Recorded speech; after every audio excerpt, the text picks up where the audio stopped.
National news में आपका स्वागत है। मैं हूं आपके साथ अबरारुल हक रहमान। दर्शकों, क्या वाकई राजस्थान की राजनीति में फिर से एक बड़ी राजनीतिक घटना घटने वाली है? क्योंकि 2024 के लोकसभा चुनाव को लेकर जिस ढंग से आपने देखा, सचिन पायलट ने कई मुद्दों को लेकर के अब खुल करके बोलना शुरू कर दिया है।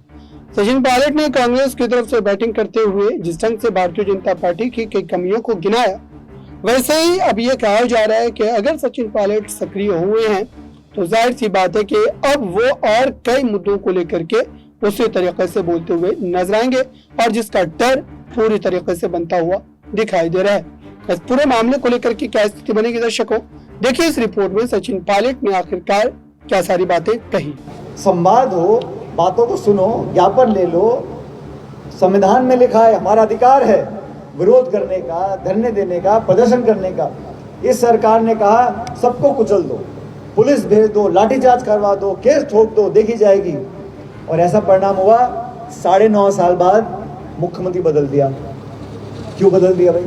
इतना चोखा काम कर रहा था, इतना बढ़िया काम कर रहा था, तो बदला क्यों उनको?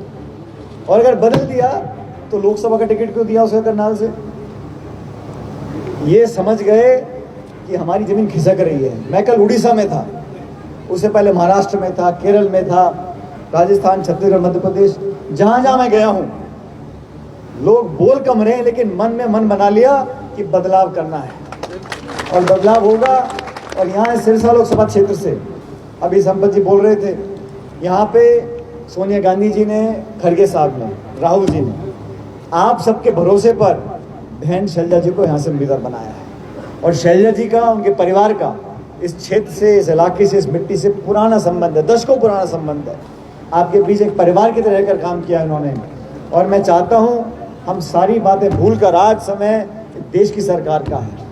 आज 5 साल तक इस देश की, प्रदेश की क्या हालात रहेंगे, क्या दिशा रहेगी, वो निर्णय आपको करना है। इसलिए किसानों के लिए, नौजवानों के लिए, महिलाओं के लिए, संवैधानिक संस्थाओं को मजबूत रखने के लिए, इस देश में जमहूरियत और लोकतंत्र मजबूत रहे, इस बात का चुनाव है।